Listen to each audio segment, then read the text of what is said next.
Dieu est bon. Vous êtes d'accord? Dieu est bon et cette bonté, nous pouvons la voir aussi au travers de notre vie d'église, de ce que nous faisons pendant la semaine. Cette bonté, on peut la vivre les uns avec les autres. Mais non, on va louer le Seigneur, on va l'adorer parce qu'il est bon. Seigneur, merci parce que tu es un Dieu incroyable, tu es un Dieu présent, Seigneur, et merci parce que tu agis dans chacune des vies de nous, dans chacune des vies de nos proches, Seigneur, et on veut vraiment te remettre tous nos sujets de prière, Seigneur, tout ce culte, Seigneur, que chacun se sente à l'aise et que tout ce qui soit apporté soit pour ta gloire, Seigneur. Amen. Je vous invite pour commencer à chanter quelques chants.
Ta présence.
ton aile, loin du péché.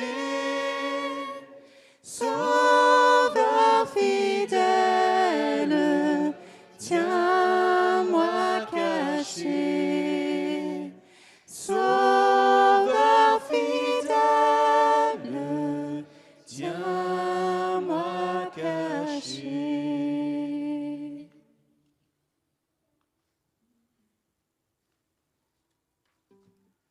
Alors la semaine dernière, on a eu la chance et l'immense honneur d'aller en Suisse, dans les montagnes, en famille. C'était d'abord prévu qu'on aille toute la famille de 4 et du coup on était juste nous 4 parce que les autres, il y avait toujours, il y a eu quelque chose, un empêchement. Et ça fait déjà quelques montagnes qu'on va en Suisse et souvent dans les montagnes on trouve ce petit panneau. Je vais le traduire pour ceux qui ne parlent pas l'allemand. C'est dans le psaume... C'est dans le psaume 65, le verset 5. « Venez voir ce que Dieu a fait, car ses actions sont imposantes en faveur des humains, en faveur des hommes. » C'était vraiment à couper le souffle, ces paysages, et on va vous en parler un petit peu. Alors quand on est arrivé là-haut, c'est vrai que c'est très très beau. Et en contrebas, il y avait une petite chapelle. Alors évidemment, vous allez me dire, il faudrait qu'on y aille. Oui. Alors, c'est vrai qu'il y avait marqué que c'était à 1 kilomètre de là où on était. Bon. Dit comme ça semble assez cool. Mais qu'est-ce que c'est qu'1 kilomètre ? Mais 1 kilomètre avec presque 300 mètres de dénivelé sur un chemin de roche, un peu friable, parfois très glissant, c'était pour moi un vrai défi. Moi qui ne suis pas sportive pour un sou, voilà, c'était un vrai défi. Mais finalement, pas que pour moi. Donc en fait, c'est vrai qu'à un moment donné, dans notre descente vers la chapelle, Freud pose la question aux enfants, qui sont grands, hein, c'est pas des petits, hein, vous imaginez si on devait faire ça tous les dimanches pour aller à l'église ? Alors, un de nos enfants, je ne nommerai pas, un de nos enfants a dit, bon, on change d'église. Hein. Alors c'est vrai que moi, trop concentrée et essoufflée pour répondre quoi que ce soit, je me suis dit qu'en effet, dans notre réalité tout à fait terrestre, on aurait soit construit notre maison à côté de la chapelle, soit on aurait simplement trouvé une église beaucoup plus facile d'accès. Voilà. Mais en descendant, je me suis aussi fait la réflexion que Jésus avait fait un si grand sacrifice pour moi, alors pourquoi est-ce que je ne ferais pas cet effort-là pour lui ? Et si on ne parle pas juste du bâtiment, parce que vous voyez, hein, il a l'air loin et puis tout d'un coup il est tout près, et si on ne parle pas juste du bâtiment, le chemin de la foi demande parfois de sortir de sa zone de confort, de prendre un chemin qui semble difficile et insurmontable. Et choisir de confier sa vie à Jésus, ça demande parfois de prendre une décision, ça demande de l'engagement, ça demande parfois du courage aussi. Mais pour une récompense tellement grande que tout d'un coup, tout devient surmontable.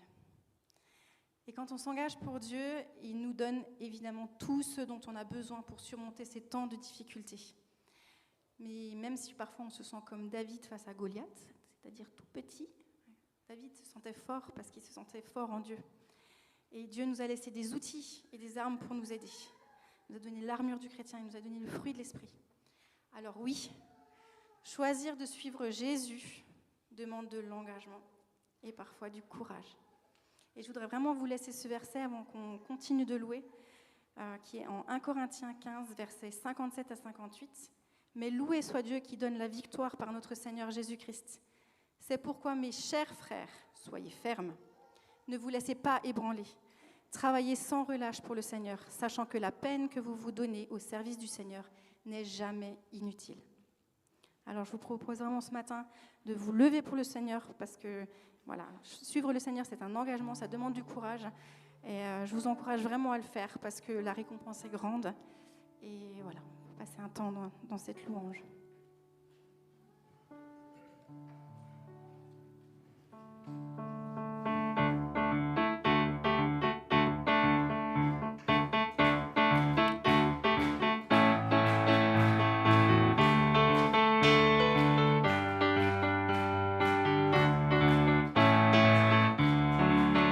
Je suivrai mon Seigneur et mon Maître, sans jamais m'éloigner de ses pas.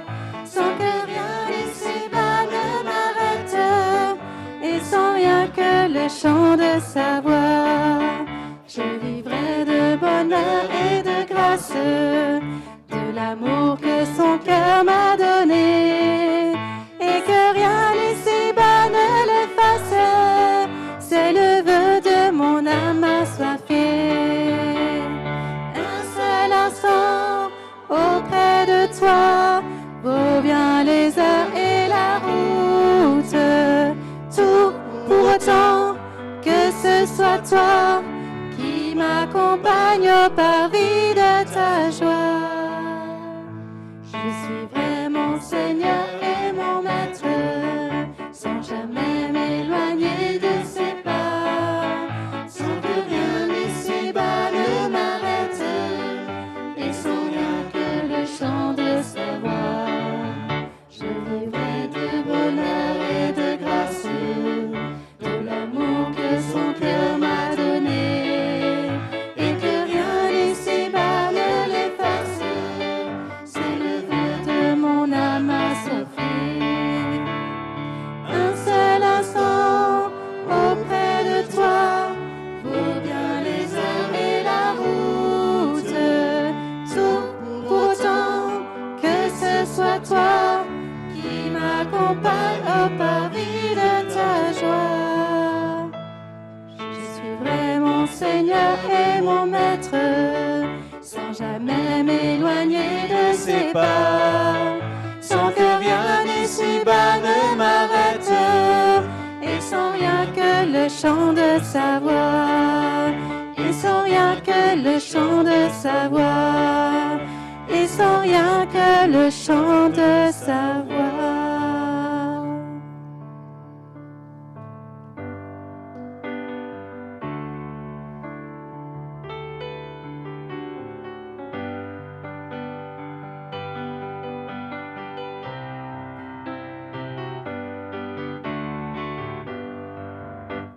Sur le chemin va sans peur, car Jésus est devant toi. Il veut être ton sauveur. Oh, suis-le par la foi.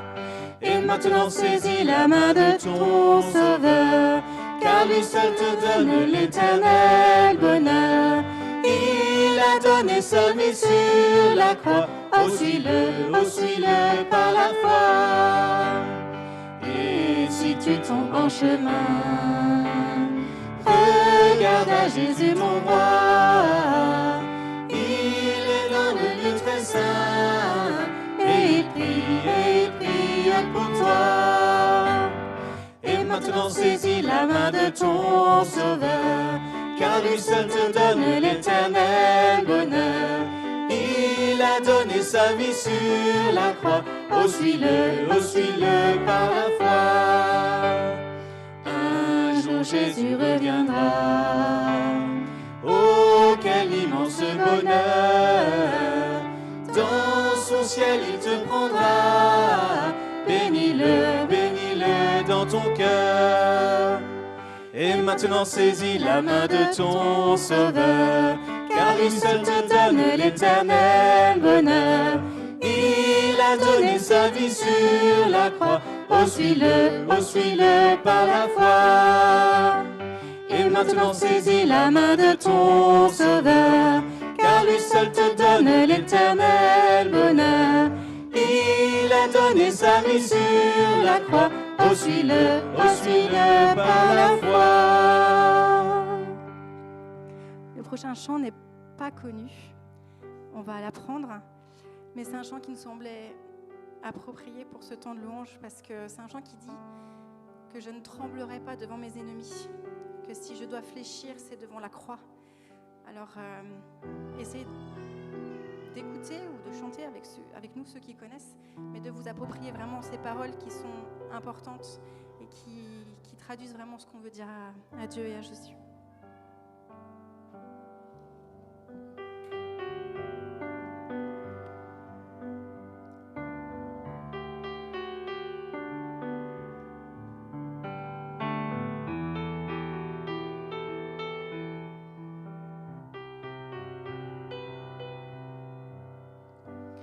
Je ne tremblerai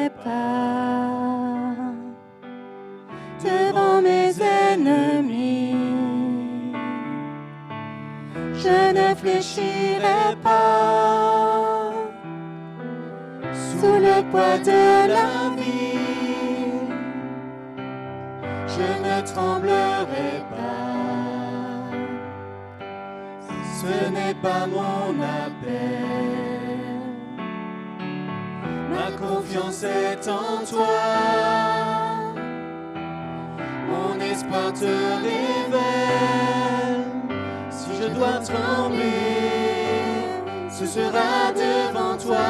Si je dois fléchir, ce sera à la croix. Toi seul est Seigneur, toi seul est roi des rois.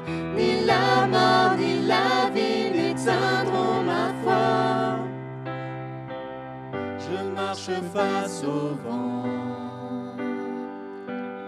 espérant ton secours.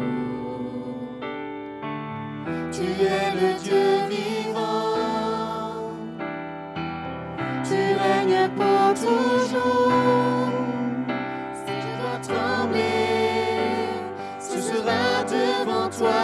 Si je dois fléchir, ce sera à la croix. Toi seul est Seigneur, toi seul est roi des rois. Ni la mort ni la vie n'éteindront ma foi. Si je dois trembler, ce sera devant toi. Si je dois fléchir, ce sera à la croix. Toi seul est Seigneur, toi seul est roi des rois. Ni la mort ni la vie n'éteindront ma foi. Je choisis de vivre pour ta gloire, tant que mes pas fouleront cette terre. Oui, je marcherai dans ta victoire, en attendant de marcher dans le ciel. Je choisis de vivre pour ta gloire, tant que mes pas fouleront cette terre. Oui, je marcherai dans ta victoire, en attendant de marcher dans le ciel.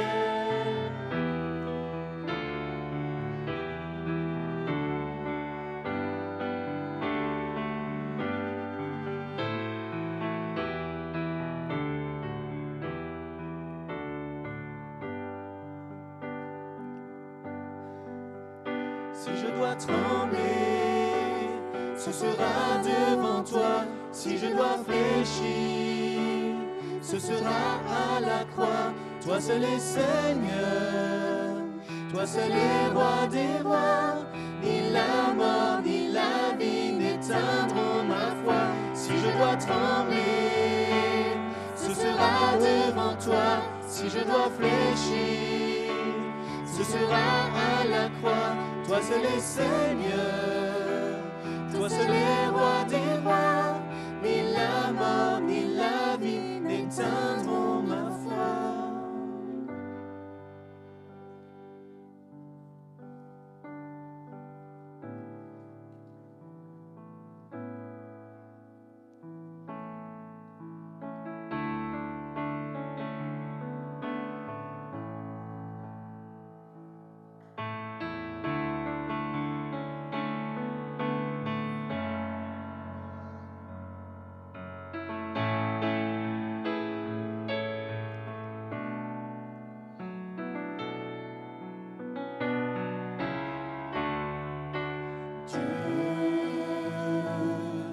Tu es grand et digne de louange.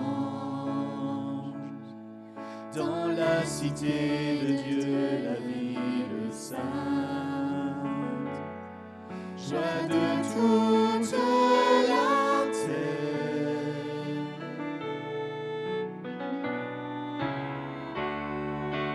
Dieu, tu es grand, toi qui nous donnes la victoire. Tu nous aides à vaincre l'ennemi. Nous plions les genoux.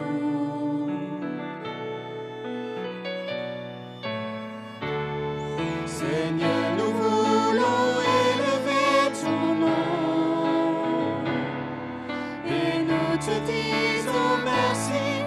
pour ce que tu fais dans nos vies. Seigneur, ton amour ne tarit jamais. Tu es le Dieu d'éternité, tu règnes sur la terre et dans les cieux. Dieu, tu es grand et digne de louange. Dans la cité de Dieu, la ville sainte, joie de toute la terre.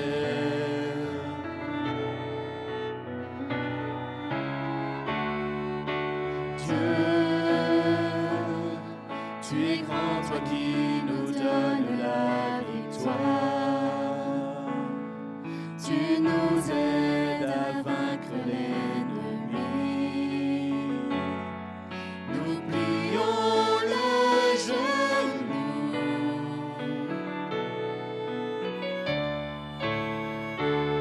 Seigneur, nous voulons élever ton nom et nous te disons merci pour ce que tu fais dans nos vies. Seigneur, ton amour ne tarit jamais.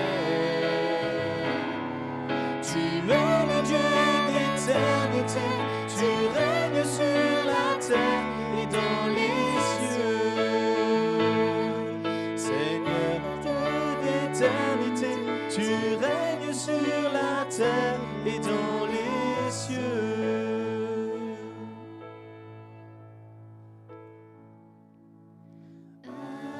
Adorons Jésus, prosternons nos cœurs, inclinons nos vies. Il est le Sauveur, amour infini.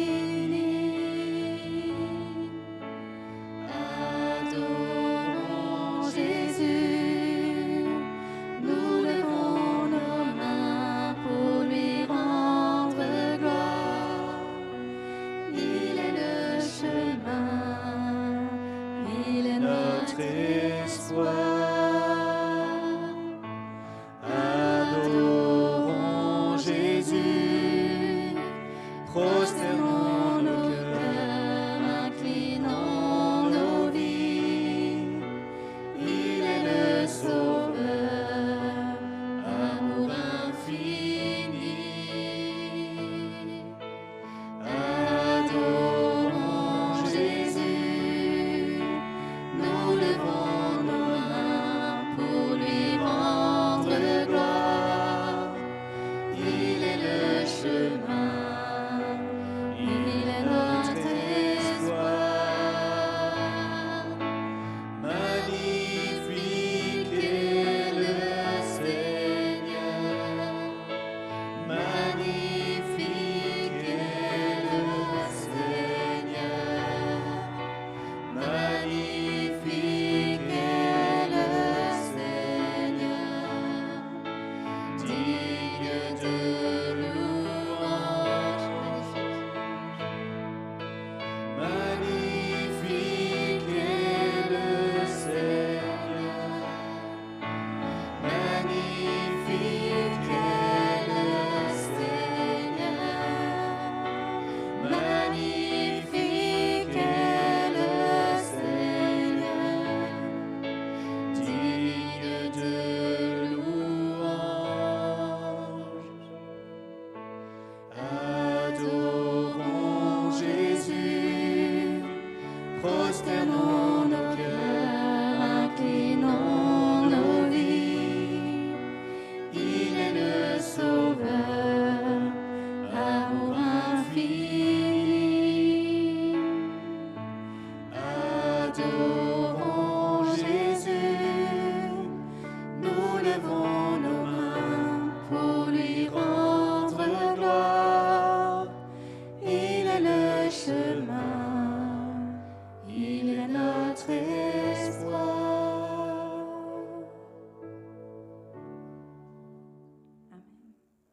Alors, dans un petit village reculé, en Afrique, il y avait une pompe. Une pompe qui donnait beaucoup d'eau. Et c'était une joie pour ce village. Les gens venaient puiser l'eau, et avec cette eau, ils pouvaient se laver, ils pouvaient faire le ménage, ils pouvaient faire la vaisselle, ils pouvaient arroser les champs, ils pouvaient s'amuser, ils pouvaient se rafraîchir. Ce puits, cette pompe, c'était la bénédiction de ce village. Ça faisait le bonheur de tous. Mais un jour, cette pompe ne marcha plus. On avait beau l'actionner, ça ne marchait pas. Tout le village disait « Mais c'est pas possible, qu'est-ce qu'on va faire ?» Ils ont commencé à se rassembler autour du chef, ils ont réfléchi. Et ils ont dit « Tiens, si ça fait un petit peu de temps qu'on l'a cette pompe, elle n'est pas très jolie. Et si on lui donnait un petit coup de peinture, on va appeler un grand peintre, il va faire une belle déco. Je suis sûr que cette pompe va tellement être contente qu'elle va refonctionner. » Donc ils appellent un peintre. Le peintre vient, il regarde, il dit « Ouais, je vois un peu comment je vais le faire. » Il commence à peindre, la pompe est magnifique. Toute neuve. On le paye, et au moment d'actionner, ça ne fonctionne pas. Ils disent catastrophe, mais attends, comment ça se fait? Alors ils commencent à réfléchir. Ils se disent, mais peut-être que la pompe est malade. On va appeler un docteur. Le docteur vient, il examine. Il lui dit, mais c'est parce que cette pompe, il lui manque quelque chose. Si on lui mettait un peu de sel, un peu d'huile, vous allez faire vos petits trucs d'à côté, moi je vais faire mon petit truc à côté, vous allez voir à la fin, la pompe va refonctionner. Alors ils font tout ce que le gars a dit, ils le font avec ferveur. Ils payent le docteur, la pompe ne fonctionne pas. Ils font, mais c'est pas possible, qu'est-ce qu'on peut faire? Et là, il y a un petit enfant qui s'incruste et il dit, et si on appelait celui qui a installé la pompe et celui qui a fabriqué la pompe? Ils disent, ouais, pourquoi pas, ça peut être une bonne idée, après tout, on a dépensé tellement d'argent pour d'autres, pourquoi pas ça? La personne vient et il trouve le cœur du problème, il répare, et au moment où les villageois voulaient le payer, il dit non. Si vous lisez le contrat, ça faisait partie des services, c'est gratuit. Cette parabole de la pompe, c'est aussi pour nous. Nous sommes comme cette pompe qui est appelée à être une bénédiction là où nous sommes, à apporter la joie, à apporter le bonheur, à apporter des bénédictions autour de nous, de rayonner. Comme dit Éphésiens 2,10, ce que nous sommes, nous le devons à Dieu, car par notre union avec Jésus-Christ, Dieu nous a créés pour une vie riche d'œuvres bonnes qu'il a préparées à l'avance afin que nous les accomplissions. Philippiens 2,15, il dit « Brillez comme des flambeaux dans le monde, portant la parole de vie. » Encore, Matthieu 5, où il est écrit « Vous êtes le sel de la terre, vous êtes la lumière du monde. Une ville située sur une montagne ne peut être cachée, et on n'allume pas une lampe pour la mettre sous le boisseau, mais on la met sur le chandelier, et elle éclaire tous ceux qui sont dans la maison.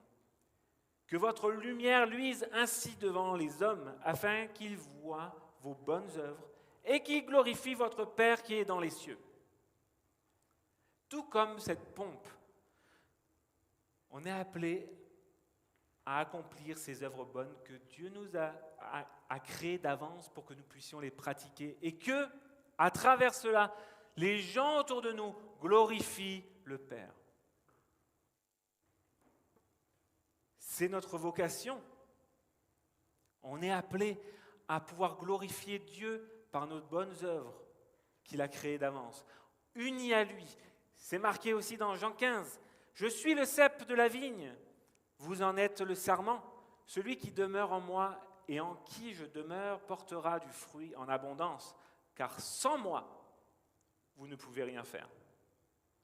Si vous produisez du fruit en abondance et que vous prouvez ainsi que vous êtes vraiment mes disciples, mon Père sera glorifié aux yeux de tous. Ce n'est pas vous qui m'avez choisi, non, c'est moi qui vous ai choisi. Je vous ai donné mission d'aller, de porter du fruit qui soit durable. Alors le Père vous accordera tout ce que vous lui demandez en son nom. C'est parce que la pompe marche, la pompe fonctionne, parce que tout simplement, elle est connectée à la source. Si elle n'est pas connectée à la source, tu as beau pomper, comme le Shadok, pour ceux qui connaissent. Je parle aux vieux, désolé. Ou bien ceux qui ont eu une transmission par leurs vieux. Ils ont beau pomper, ça ne marchera pas si ce n'est pas connecté à la source. Parce que ce qui est important, ce n'est pas la pompe. Ce qui est important, c'est la source. Ce qui faisait la joie des villageois, ce n'était pas la pompe en tant que telle, mais c'était l'eau avec laquelle ils pouvaient s'épanouir. Ce que les gens ont besoin, ce que nous avons besoin, c'est Jésus-Christ. Ce que nous avons besoin, ce qui fait que nous sommes utiles, c'est parce que nous sommes connectés à la source et nous pouvons le transmettre. Sans moi, vous ne pouvez rien faire.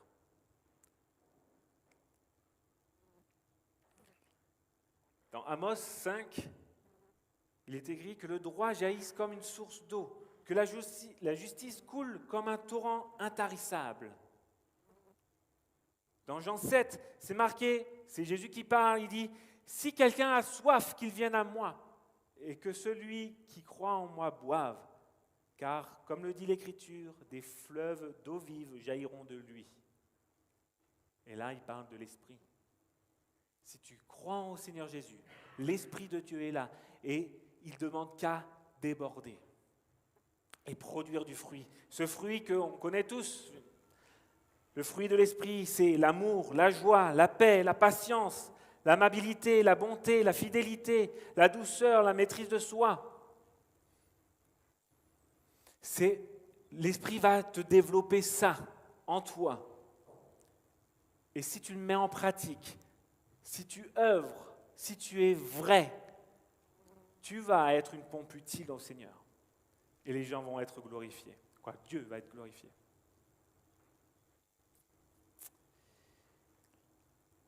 Colossiens 2,10, ainsi aussi, puisque vous avez reçu Christ, Jésus le Seigneur, comportez-vous comme des gens unis à lui. Enracinez-vous en lui, construisez toute votre vie sur lui et attachez-vous de plus en plus fermement à la foi conforme à ce qu'on vous a enseigné. Agissez ainsi en adressant à Dieu de nombreuses prières de reconnaissance. Car c'est en lui, c'est dans son corps qu'habite toute la plénitude de ce qui est en Dieu.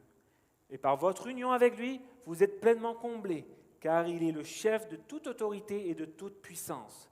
C'est aussi dans l'union avec lui que vous avez été circoncis, et non d'une circoncision opérée par les hommes, mais de la circoncision que demande Christ et qui consiste à être dépouillé de ce qui a fait l'homme livré à lui-même. Là encore, on voit l'importance d'être ancré en Christ et de vivre cela, pas juste en connaissance, mais en vrai. On a tout reçu. Une fois que vous croyez, vous avez mis votre foi en Dieu, vous avez tout reçu. Nous avons tout reçu. Il ne nous manque rien. Nous avons juste à se les approprier. Toute la plénitude est en Christ et nous sommes unis à Christ. Le Saint-Esprit vit en nous, il nous appelle, il nous révèle, il nous inspire.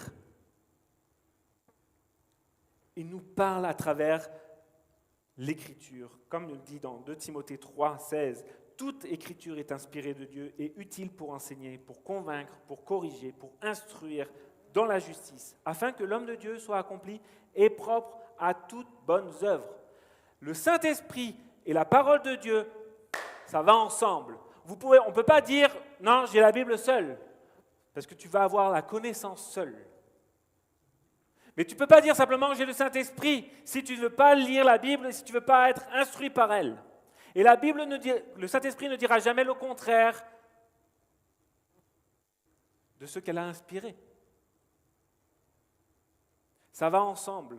D'ailleurs, si on regarde l'armure du chrétien, c'est marqué que la parole de Dieu, le bouclier, pas le bouclier, l'épée, merci, c'est l'esprit qui est la parole de Dieu. Ça va ensemble. Et quand on parle de la parole, l'écriture fait partie dedans. Nous avons tout reçu et on peut tout donner. On a reçu gratuitement, donnons gratuitement. Soyons une bénédiction, soyons cette pompe qui soit utile, qui soit une bénédiction. Moi, je crois que le Birkenhof est cette pompe qui va déverser ses eaux sur tout le Sungo. Mais parce que vous allez pouvoir aussi déverser ce que vous avez reçu. On ne peut pas donner ce qu'on n'a pas reçu. Malheureusement, on peut ressembler aussi à cette pompe qui ne fonctionne pas. Et une des raisons, c'est peut-être parce qu'on a perdu notre premier amour.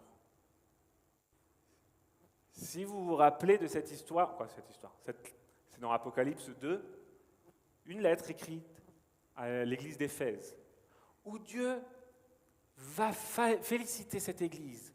Une église qui, doctrinalement, chapeau. Elle va savoir discerner les faux apôtres et les vrais.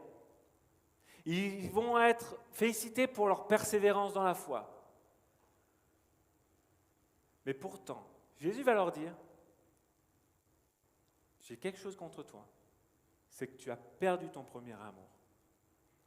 Et je ne parle pas du zèle, comme on dit, souvent on pense que ce premier amour, c'est quand on s'est converti, on a un zèle pour le Seigneur. Non, c'est que simplement ta motivation n'est plus toi-même, mais ta motivation, c'est Christ. La source de toute chose, c'est Christ. Cette église-là, peut-être, ce qui s'est passé, c'est qu'elle était tellement ancrée, centrée sur apprendre à se défendre face à l'hostilité, qu'ils sont peut-être accaparés la connaissance, mais ils ont oublié la personne pour qui ils se battent. Peut-être qu'on a perdu ce premier amour. Je vais vous raconter, c'était quand on est parti en Angleterre pour la formation. Il y a un moment donné, je dis à Morgane, j'ai pas envie de retourner au Cameroun. Ça me saoule. Je me suis tellement pris de baffes, des réflexions. C'est des petites réflexions par-ci, par-là. On nous a dit qu'on était Corona. On nous a dit qu'on n'avait pas le droit de dire quoi que ce soit, puisque finalement, on était des anciens colons. On nous a fait... C'est des petites réflexions par-ci, par-là, mais méchantes, blessantes. Toi, tu viens avec un cœur de serviteur, tu es là pour servir, pour donner ce que tu as, pour dire, mais moi, quand je vous vois, je vois des frères et sœurs, mais vous me considérez comme un étranger. Et franchement, au bout d'un moment, je dis à Morgane, non, j'en peux plus, je veux plus. Et je prends ma Bible, je lis, et je tombe sur ce passage-là de l'Apocalypse. Et après réflexion, il y a une pensée qui vient, et qui me dit, Philippe, tu as perdu ton premier amour. Je dis, comment ça ? Seigneur, je t'aime, je te sers, c'est pas pour rien que je suis là, je ne vais pas aller en Angleterre pour... Il y a mieux en France. Il dit, au fait, tu as perdu ton premier amour parce que tu as perdu l'amour pour les Camerounais. Et je pense que c'est vrai, on oublie, on aime Dieu, mais on oublie d'aimer notre prochain réellement, même quand ça va mal. Et la deuxième pensée, c'est que je me suis dit, mais oui, mais Seigneur, c'est chaud. Il fait, oui, c'était chaud pour moi aussi. Je suis venu pour servir, pour donner ma vie. Oui, il y a des personnes qui m'ont suivi. Mais combien m'ont tapé? Combien m'ont craché dessus? Combien m'ont démoli? Combien ont essayé de me faire tomber? Donc si moi ça m'est arrivé, attends-toi aussi que ça t'arrive. Mais toi, tiens ferme et aime ces gens-là. Et si on perd cet amour-là aussi pour les gens, on a perdu notre premier amour. Peut-être dans nos relations, on a des problèmes. Avec les autres, c'est pas simple, c'est pas sain. On manque d'empathie. Peut-être on a un complexe de supériorité. Moi, je suis chrétien. Toi, t'es qui? Moi, j'ai entendu au Cameroun des gens qui disaient « Ah, cette église, non, c'est une église morte, parce qu'ils n'ont pas ce feu, comme ils disent. » Mais quand tu travailles avec ces églises mortes, elles sont plus réveillées que celles qui se disent réveillées. Parce que au niveau de doctrine, au niveau de tenir dans la foi, au niveau de leur amour, c'est plus sincère que les autres qui sont beaucoup plus dans le feu, soi-disant. Manque d'empathie.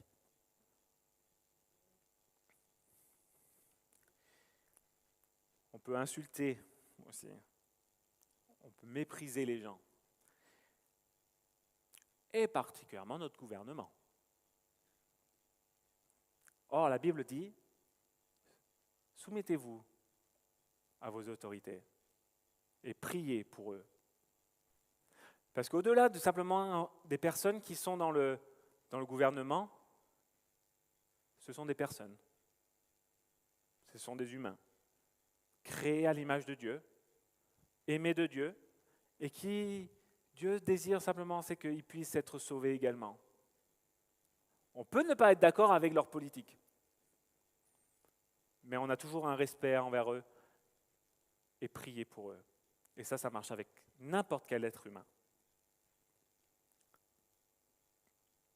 Ou bien des fois, on perd notre premier amour tout simplement parce qu'on commence à faire des compromis face à peut-être à certaines pressions où on a peur. On a peur de perdre quelqu'un dans l'assemblée, par exemple. Donc on va lui dire, écoute, non, finalement, ce que tu fais, ça va, c'est pas trop. Non. Péché, c'est péché. Après, il y a une manière de dire. Ça, c'est clair. Mais être ferme et de pas. Au Cameroun, il y en a certains, ils appellent ça, c'est une jeune qui a parlé de ça, c'est péché christianisé. Un péché christianisé. Non. Ou bien, ça peut être, on peut perdre notre premier amour aussi face au but, on met un moyen et finalement à la fin, ce moyen devient le but. Je vous donne un exemple. La CIL. Le but de la création de la CIL, c'est quoi? C'était que le fondateur, au Mexique, à un moment donné, c'était interdit de parler de la parole de Dieu. Impossible. Or, le but, c'était de leur apporter, de faire des disciples. C'était ça le but. Et une des raisons, c'était du coup, des moyens, c'était de leur apporter la parole de Dieu dans la langue qu'ils connaissent pour que la parole, avec l'aide du Saint-Esprit, ait un impact. Et on a commencé à se spécialiser. On va trouver des spécialistes, on va se former en linguistique, etc. Et finalement, avec les années, ça s'est transformé en notre objectif, c'est de produire des Bibles. Et non plus forcément de faire des disciples. Vous voyez un peu? Et là, en faisant ça, c'est qu'on a raté le but. Parce que la Bible dit, allez, faites de toutes les nations des disciples. Avec le temps, ça revient à refaire des disciples et à avoir un impact. Parce que faire des Bibles, c'est une chose, mais à enseigner, faire que cette Bible soit utilisée, c'en est une autre. Et merci de prier d'ailleurs pour ça, pour que cette Bible qu'on traduit puisse avoir un impact. Vous savez, la Bible dit, ceux qui me disent Seigneur, Seigneur n'entreront pas tous dans le royaume des cieux, mais celui-là, seul qui fait la volonté de mon Père qui est dans les cieux. Et ces gens-là vont même dire, mais Seigneur, on a fait des miracles en ton nom, on a fait... voilà, je perds tous mes mots. Ouais, on a fait des miracles, on a prophétisé en ton nom. Il dit, mais je ne vous connais pas. Ça montre aussi là que Dieu peut approuver pour sa gloire des choses qu'on fait sans nous approuver nous-mêmes. Il va permettre qu'il y ait un impact, mais sans pour autant te dire « bon et fidèle serviteur ». Parce que tout simplement, ton cœur n'y est plus. Tu n'es plus connecté à la source. Et des fois, on va se ressembler à cette pompe où on va se dire « bon, je vais mettre un coup de peinture ». Et donc, on va être beaucoup plus sur l'extérieur, être bien sapé, comme on dirait au Cameroun. Si tu n'es pas bien habillé, on va dire que tu n'es pas un bon chrétien. Ça peut être des personnes qui vont faire beaucoup de choses, vont être actifs, mais sans pour autant avoir un cœur réellement pour le Seigneur, qui n'ont pas donné leur vie au Seigneur. C'est tout plein de petites choses. Et on peut perdre cet amour, non pas brusquement, mais on peut abandonner. C'est subtil. Et c'est pour ça que c'est important de veiller, d'être attentif et de toujours se remettre à la croix. Si je dois fléchir, c'est devant la croix. Toutes ces choses, si nous ne faisons pas attention, nous amènent doucement vers la perte et l'abandon du premier amour, à savoir Christ. Et du coup, notre vocation ne sert plus à rien. On ne donne plus, on ne peut plus donner ce que nous n'avons pas. Mais, si on lit la suite de ce passage dans Apocalypse 2, il y a un moyen de retrouver ce premier amour. Il y a un moyen de retrouver cette source. Rappelle-toi de tes œuvres avant. Rappelle-toi. Et j'aimerais qu'on lise Éphésiens 1. C'est un peu long, mais j'aime bien parce que ça reste la parole de Dieu. Éphésiens 1, versets 3 à 14, qui dit « Loué soit Dieu, le Père de notre Seigneur, Jésus le Christ, car il nous a comblés des bénédictions de l'Esprit dans le monde céleste qui, toutes, sont en Christ. En lui, bien avant de poser les fondations du monde, il nous avait choisis pour que nous soyons saints et sans reproche devant lui. Puisqu'il nous a aimés, il nous a destinés d'avance à être ses enfants qu'il voulait adopter par Jésus-Christ. Voilà ce que, dans sa bonté, il a voulu pour nous, afin que nous célébrions la gloire de sa grâce qu'il nous a accordée en son Fils bien-aimé.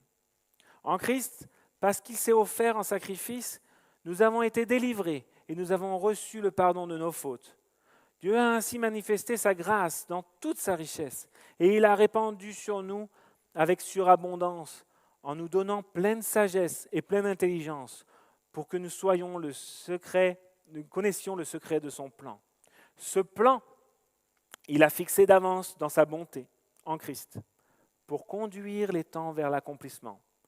Selon ce plan, tout ce qui est au ciel et tout ce qui est sur la terre doivent être réunis sous le gouvernement du Christ. Et c'est aussi en Christ que nous avons été choisis pour lui appartenir conformément à ce qu'il avait fixé, celui qui met en œuvre toutes choses, selon l'intention qui inspire sa décision. Ainsi, nous avons été destinés d'avance à célébrer sa gloire, nous qui, les tout premiers, avons placé notre espérance dans le Messie. Et en Christ, vous aussi, vous avez entendu le message de vérité, cet évangile qui vous apportait le salut. Oui, c'est aussi en Christ que vous qui avez cru, vous avez obtenu de Dieu l'Esprit Saint qu'il avait promis et par lequel il vous a marqué de son sceau pour lui appartenir. C'est cet esprit qui constitue l'acompte de notre héritage en attendant la délivrance du peuple que Dieu s'est acquis. Ainsi, tout aboutit à célébrer sa gloire. Quand on voit ce passage qui est long, tout nous ramène à Christ. Ce que je suis, finalement, c'est parce que Christ a tout fait. Je ne peux pas me vanter. Je ne peux pas me vanter. Mais par contre, quand on lit ça, c'est énorme ce qu'il nous a donné. C'est énorme ce qu'il nous a donné. Et ma prière, c'est que les gens qui ne connaissent pas le Seigneur puissent connaître la même grâce. Que ça soit ici au Sungo, que ça soit au Cameroun, que ça soit n'importe où. J'ai envie de voir nos églises, j'ai envie de voir les chrétiens ancrés dans la parole de Dieu, ancrés en Christ, avoir cette relation, une vraie relation. Parce que finalement, tout découle de ça. Dieu nous demande qu'une relation avec lui. Être ancré avec lui, être connecté, c'est de développer une relation. Apprendre à se connaître, c'est prendre du temps, sans se prendre la tête forcément. Il y a des gens, on a l'impression que développer une relation avec Dieu, ça demande l'agenda et tu as l'impression d'avoir un entretien d'embauche à chaque fois. Non, c'est une relation. Du début de la Bible jusqu'à la fin, on parle d'une relation telle comme un couple. On s'apprend l'un de l'autre avec nos erreurs. Bon, lui, l'avantage, c'est qu'il n'y a pas d'erreur. Mais quand on revient à lui sans cesse, on apprend sa grâce, on apprend sa fidélité, on apprend son amour, on apprend aussi sa sainte colère, on apprend son cadre. Et c'est finalement à travers, quand on se rappelle de tout son amour qu'il a déversé pour nous, ça nous amène à revenir à lui, à fléchir le genou devant la croix, devant sa majesté, devant sa gloire, et se dire, Seigneur, si je suis là, c'est parce que tout simplement tu as payé le prix. Et permets que je puisse déverser à mon tour cette eau vive, d'être une bénédiction pour ma famille, pour mes collègues, pour mes frères et sœurs, pour mon voisinage. C'est de revenir à cet amour-là. Celui qui a mes commandements et qui les garde, c'est celui qui m'aime. Et celui qui m'aime sera aimé de mon Père, et je l'aimerai, et je me ferai connaître à lui. Jésus répondit, si quelqu'un m'aime, il gardera ma parole, et mon Père l'aimera. Nous viendrons à lui, et nous ferons notre demeure chez lui. Si nous aimons le Seigneur, nous allons lui obéir, même si des fois on ne comprend pas. Là, des fois tu ne comprends pas. Tu arrives, tu fais, t'es sérieux? Enfin, entre guillemets. Pourquoi? Bon, ben d'accord, je t'obéis. Je lis ça, je vois ça, je dis ok. On ne négocie pas à ce moment-là avec Dieu. Ça nous amène à revoir nos priorités, à nous revoir notre motivation. Pourquoi je fais ça? Pourquoi je fais comme ça? Est-ce que finalement j'ai placé ma confiance dans une forme ou sur quelqu'un?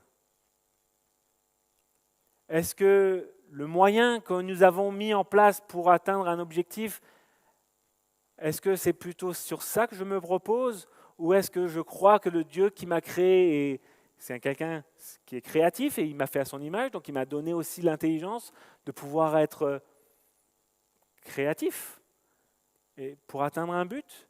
Est-ce que je suis prêt à remettre en question certaines manières de faire pour pouvoir atteindre l'objectif tout en étant ancré en Christ? C'est plein de questions qu'on doit se poser. Et ça en vaut la peine. Ça en vaut la peine parce qu'à la fin, on aura comme récompense l'arbre de vie. À la fin, il pourra nous dire, viens, bon et fidèle serviteur. Viens dans la présence de ton maître.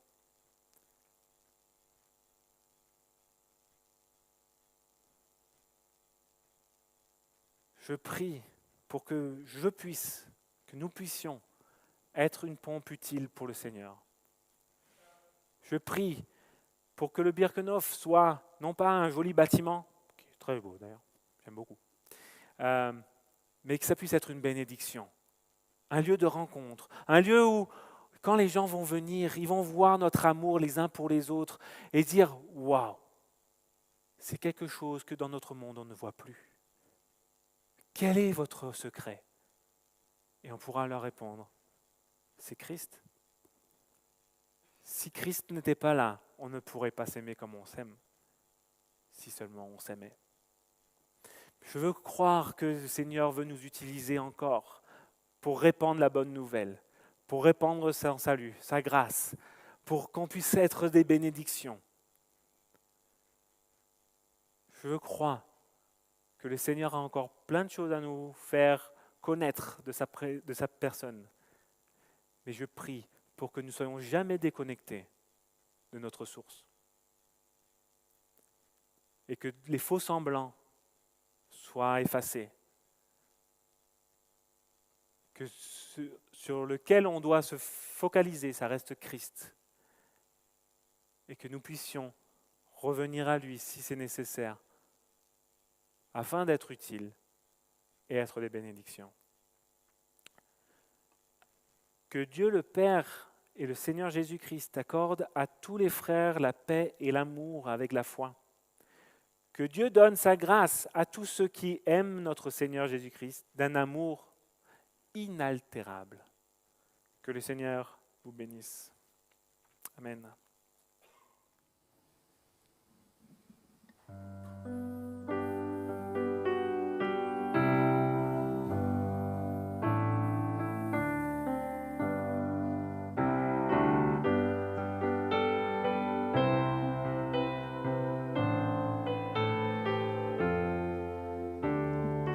Libre de nos chaînes, Nous marchons vers toi. Ta main souveraine affermit nos pas. Armés de lumière, couronnés d'éclat. Soyons sur la terre, messagers de joie. Alléluia, que ton règne vienne. Maranatha, viens Jésus, règne en moi. Proclamons sa grâce au creux de la nuit. Recherchons sa face au cœur de sa vie. Célébrons sa gloire, bannissons la peur. Chantons sa victoire, Jésus est vainqueur. Alléluia,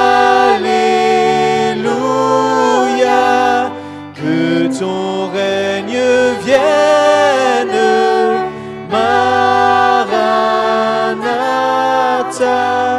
viens Jésus, règne en moi. Alléluia,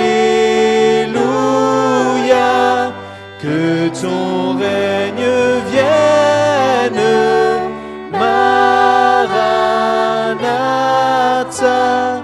viens Jésus, règne en moi. Viens Jésus, règne en moi.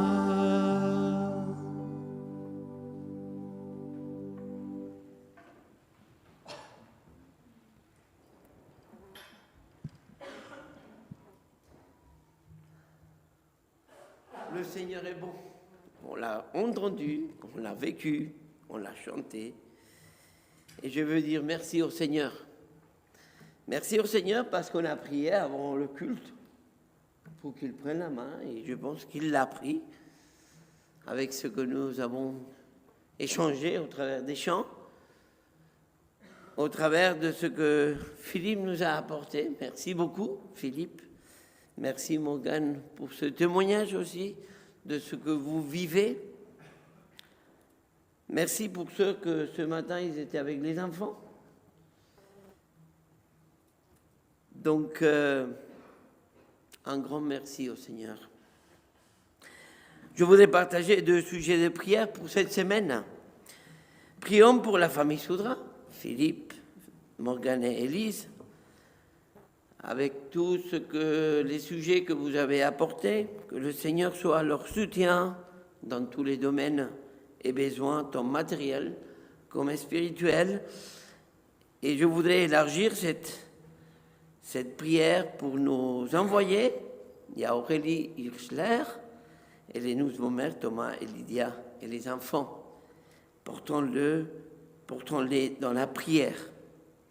Deuxième sujet, prions pour la prochaine rentrée dans notre église, pour les enfants et les encadrants, comme nous avons vu tout à l'heure, mais aussi pour tous ceux qui vont être mis en place dès la rentrée, entre autres les secteurs. Que la présence du Seigneur, par l'Esprit Saint, au milieu de nous, puisse nous encourager à vivre l'Église avec sagesse, amour et bonté, les uns avec les autres. Vous recevrez les sujets de prière et les annonces par mail. Et je vous invite à vous lever pour recevoir la bénédiction du Seigneur. D'après la première lettre de Pierre, il dit « Le Dieu de toute grâce qui vous appelle à sa gloire éternelle en Christ vous affirmera, vous fortifiera et vous rendra inébranlable. À lui soit la gloire pour toujours. » Amen. Soyons bénis. Bonne semaine à chacun et que le Seigneur nous accompagne.